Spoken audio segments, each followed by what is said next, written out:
Hello everyone, thanks for tuning in to today's fourth and final video. We're going to have a look at the weather for the next 10 to 14 days for today's final video. Day 10 will take us to the 18th of October, and we'll be able to extend out beyond that with the extended GFS and ECM ensembles. They run to around a couple of weeks. We'll have a look at CFS V2 at the end of the video for the next 4 weeks, and that gets us pretty much into the early stages of November. So I shall get on with that for you in a moment. Just to say that the first video we say was our 6 AM upload. We've also released weekend forecast and the ECM video for today /6 weeks weekend. So please check out those free videos if you'd like to do that. And thank you so much, everyone. But then now, right, okay then. So we're going to start off in the tropical Atlantic. So we now have Tropical Storm Julia. So here we go then. Tropical Storm Julia is giving maximum sustained winds of 60 miles per hour with a minimum central pressure of 994 millibars, and Julia is moving westwards at 21 miles per hour. Clicking on Julia and going here, we can see that this is going to become a hurricane. So starting off as a tropical storm just here, and will eventually become a hurricane off the coast of Nicaragua. Going to move into Nicaragua and then El Salvador as a tropical storm. Post-tropical depression there between El Salvador and Guatemala, and then we'll presumably move out into the Pacific. Whether it powers up again when it gets into the Pacific, we'll have to wait and see. If we go to discussion, we can see that this is going to become a Category 1 hurricane, so giving maximum sustained winds at its peak of 90 miles per hour, which is Category 1 hurricane status. So a short-lived Category 1 hurricane, then going to a tropical storm, and then going post-tropical, will give copious amounts of rain to central parts of America, and also some very strong winds, of course, as it makes landfall from where was it going to make landfall? Makes landfall on Nicaragua, on the coast of Nicaragua there. So we'll get some very, very severe winds later on through this weekend. Going back home, Central temperature is standing at 13.5, which is 3 degrees above average. That's provisional to yesterday, to the 7th of October. That's going to start coming down more over the next few days. I think it will go sub 13 by the time we get into next week. You know, early to mid next week, that should be down into the 13, into the 12s. I would have thought under 13 degrees. These are the GFS upper air temperature and precipitation ensembles the next couple of weeks. We're at Northampton today. The red line is the 30-year upper air temperature average for Northampton, a little bit below average today. We'll get a tick up in the upper air temperature tonight and tomorrow, as well as system moves in from off Atlantic. Then we drop again, then we lift them back up again, and then we get a drop through here. Now, you'll notice the thick, so just to explain that, we're a little bit zonal over the next week or so until the end of next week.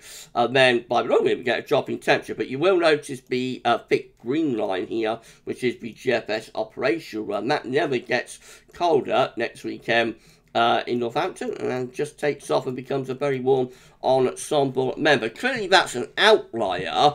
There's no other ensemble member doing that, really, on the midnight GFS ensemble suite. And most of the ensemble members are still actually on the cooler side down here. But we are wobbling a little bit on this chance of cold weather for the middle part of October. It'll certainly be unsettled, but how that resolves itself in terms of that area of low pressure, whether it moves off to the east, allows those cold and northerly winds to push southwards, or whether we keep wind in from the south and southwest and maintaining it relatively mild or even warm, you know, that's to be determined.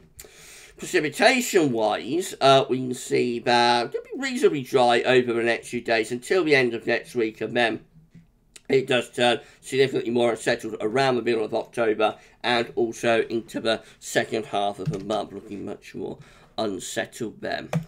Temperature anomalies from the 8th to the 16th of October going to be close to average, maybe a little bit above for England and Wales, a little bit below for Scotland, but not a particularly big deviation either way. Precipitation anomalies from the 8th to the 16th of October, drier than normal in the south, a little bit wetter than average up in the north. The latest wind flow map from earthnullschool.net shows that we're drawing in westerly winds across the northern half of the country. We're under high pressure really today, originally up from the southwest centre just there, but we are drawing in some westerly winds into the far north and northwest of the country. Right, so the UK Met Euro run for midnight on Tuesday shows high pressure extending in from off the Atlantic, bringing quite a bit of dry weather. That's sticking around into Wednesday as well. But through Thursday and Friday, low pressure deepens in the Atlantic, and that starts bringing wet and windy weather our way. So by the time we get through to next Saturday, we're looking well and truly low pressure dominated, very autumnal area of low pressure in the North Atlantic, bringing plenty of wind and rain, and no doubt showers in between those rain bands. Icon looks like that. Once more, the high pressure is ridging up from the southwest as we go into Tuesday. We'll be still around the country on Wednesday, slips away on Thursday, allows some low pressure into the north, but still mostly dry in the south. And then Friday into the weekend, turning increasingly wet and windy as low pressure sweeps in from off the Atlantic. The GFS midnight run, once more, with that high pressure reaching up from southwest on Tuesday, mostly dry into Wednesday, a little bit showery from the north, Wednesday to Thursday, but mostly dry down the south. And then through Friday into Saturday, we turn properly wet and windy with deep low pressure north of Scotland. That brings heavy rain and potentially severe gale force winds to the northern half of the country anyway next weekend. Then go for Sunday. Now, this is the point where if it's going to get cold, we will move that trough of low pressure to the east and draw down those northerly winds. We have got a nice mid-Atlantic ridge here. So it all looks poised really to send that low pressure eastwards, draw down a cold northerly. But actually another area of low pressure through here develops to our south and southwest, and that actually starts to draw up some much milder air from the south. We are pulling in colder air from the north into Scotland, but that's kept at bay by this area of low pressure. It's a very wet scenario, I have to say, but also for the south anyway, relatively warm. It is a little bit colder up north though. And then the extended range starts to build up high pressure. So as we go through the third week of October, high pressure takes over. That's a warm breeze, but of course could produce some cold nighttime temperatures with maybe mist and fog. By the end of the GFS midnight run, more low pressure going back in from off the Atlantic. A 6Z looks like that. So again, the high pressure is building up from the southwest there on Tuesday, weekends through Wednesday into Thursday. Friday start to turn wet and windy from off the Atlantic, and probably wet and windy by the time you get through to Saturday. So low pressure is just to the west of Ireland at around 980 millibars. Heavy rain, strong winds sweeping across the country, and that carries on as we run into the weekend as well. Once again, the area of low pressure wants to go that way, and with this high pressure around Greenland, we want to try and pull in a cold northern wind, but this low pressure just here is acting as a spoiler low, and that keeps the cold air at bay. But what it would do is bring yet more rain up from the southwest. So next weekend could be very wet for England and Wales in particular. We could have regular bouts of heavy rain coming and going through much of next weekend. Eventually, we get high pressure building through the country by the time we get beyond day 10. So high pressure takes over, but we draw up a much warmer southerly wind then until low pressure starts going back in from off the Atlantic Ocean. All looks very messy, very, very messy, doesn't it? As we get to next weekend and then through the third week of October. If you enjoyed the video, please you like, share, subscribe. Thank you so much, everybody, for doing that. Drop a comment and let us know what about this and all of our videos. And don't forget to tell your friends about GavsWeatherVids. And thank you so very much, everyone, for doing that. Into the GEM, then high pressure is again reaching in from the southwest on Tuesday. On into Wednesday and Thursday, shallow trough coming across the country and showery conditions with it. Then we turn wet and windy on Friday, those wet and windy conditions lasting into the weekend as well. And say it's pretty unsettled really up to day 10. Not much warmth from the southwest with, but the GEM actually rather cool and quite showery or wet there with the jet. And then ECM WF looking like that. High pressure is reaching up from the southwest on Tuesday. That high pressure slips away through Wednesday into Thursday. Showery trough pushing across country. Then through Friday, Saturday, low pressure deepens around the country. So wet and windy conditions at the end of next week with risk of some gale force winds, but no northerly. Look at this instead. We get this area of low pressure deepening out to our west, and that actually starts to draw up warmer air from the south. So no northerly there as we go into the middle and second half of the month. Look at those upper air temperatures by the 18th of October, actually looking quite warm on those southerly winds. Could that get the temperature back into the low 20s? It would depend how much rain there is associated. This is the precipitation forecast based on that ECM run from Tometeo.com. So we've got a band of rain coming across the country tomorrow into Monday. That fizzle out when it gets into the south, but mainly dry away from the north and northwest till like the second half of next week, when shower conditions will push across the country, and then we start to turn properly wet and windy at the end of next week and into next weekend as well. And lots of heavy rain piling up from the south and from the southwest then as we move up towards day 10. Loads of showers, longer spells of rain and whatnot.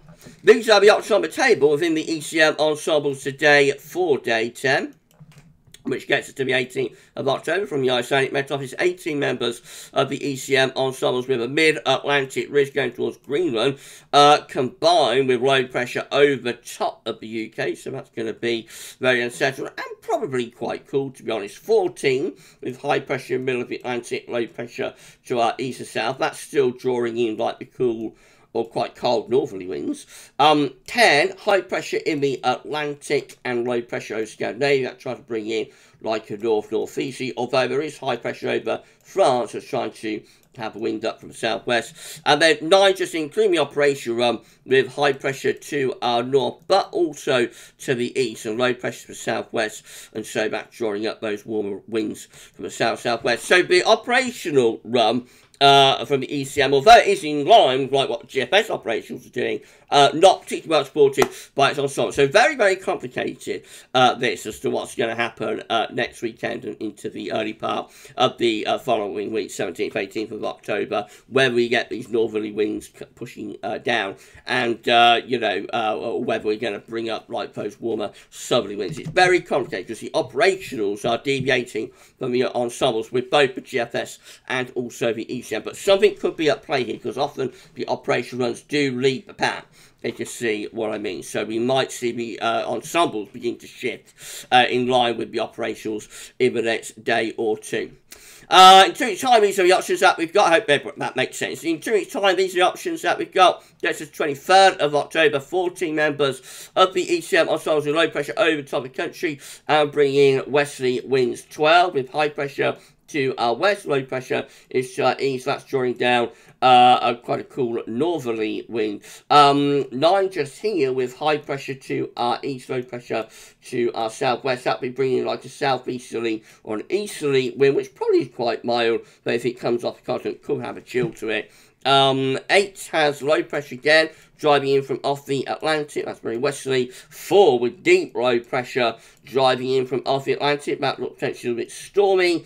And then 4 here with low pressure through the northern half of the country. There's some blocking around Greenland and also some high pressure over France. So it's all going on there. The high pressure to the north is trying to bring in colder winds from the north, and the high pressure to the south is trying to draw up warm southerly winds. So in between, there's a weather front that will bring a lot of wet weather. It all looks very mixed, I have to say, and how it works out, how it resolves itself remains to be seen. So as we finally reach a 500 millibar high tides breaking down into week periods. The first week period will take us from the 8th to the 14th of October. In the coming week, we'll have low pressure for the north, high pressure will be to the south-southwest, winds will be in from off the Atlantic. Looks rather mixed in the week ahead.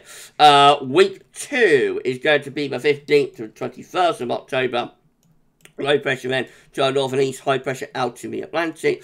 Winds will be coming in from a northwesterly direction with that, so unsettled and cooler. Week 3 is going to be week 22nd, 28th of October. Low pressure is to the north, in come the winds from off the Atlantic this time. Still unsettled, but a little bit less cold. And then week 4 is going to be the 29th of October, 4th of November. Low pressure to the north, high pressure to the south, looks rather westerly, and still a little bit on the showery side, if anything. Right, we're done. If you enjoyed the video, please you like, share, subscribe. Thank you so much, everybody, for doing that. Drop a comment. Let us know what about all of our videos. And don't forget to your friends and family to subscribe as well. It's amazing. It's incredible. And we thank you so very much, everyone, for doing that. So, just start coming tomorrow, we're going to start off with the 6 AM upload, and we've got the 6th Winter 2022-2023 update for you at 10 AM. It's going to be another epic. We'll be looking at things like sea surface temperature anomalies, solar activity, Eurasian snow cover, Arctic oscillation, Northern Atlantic oscillation. We've got quite a few analogues for September data as well. It's going to be a proper epic, and that's going to be at 10 AM. No live stream tomorrow. The live stream discussing that winter update will be at 8 PM on Monday. Well, you enjoy the rest of your Saturday. I'm going to have a little bit of a rest, and then I shall get on with getting that winter update together. You enjoy the rest of your Saturday, and that's all for now. And thank you so much for watching.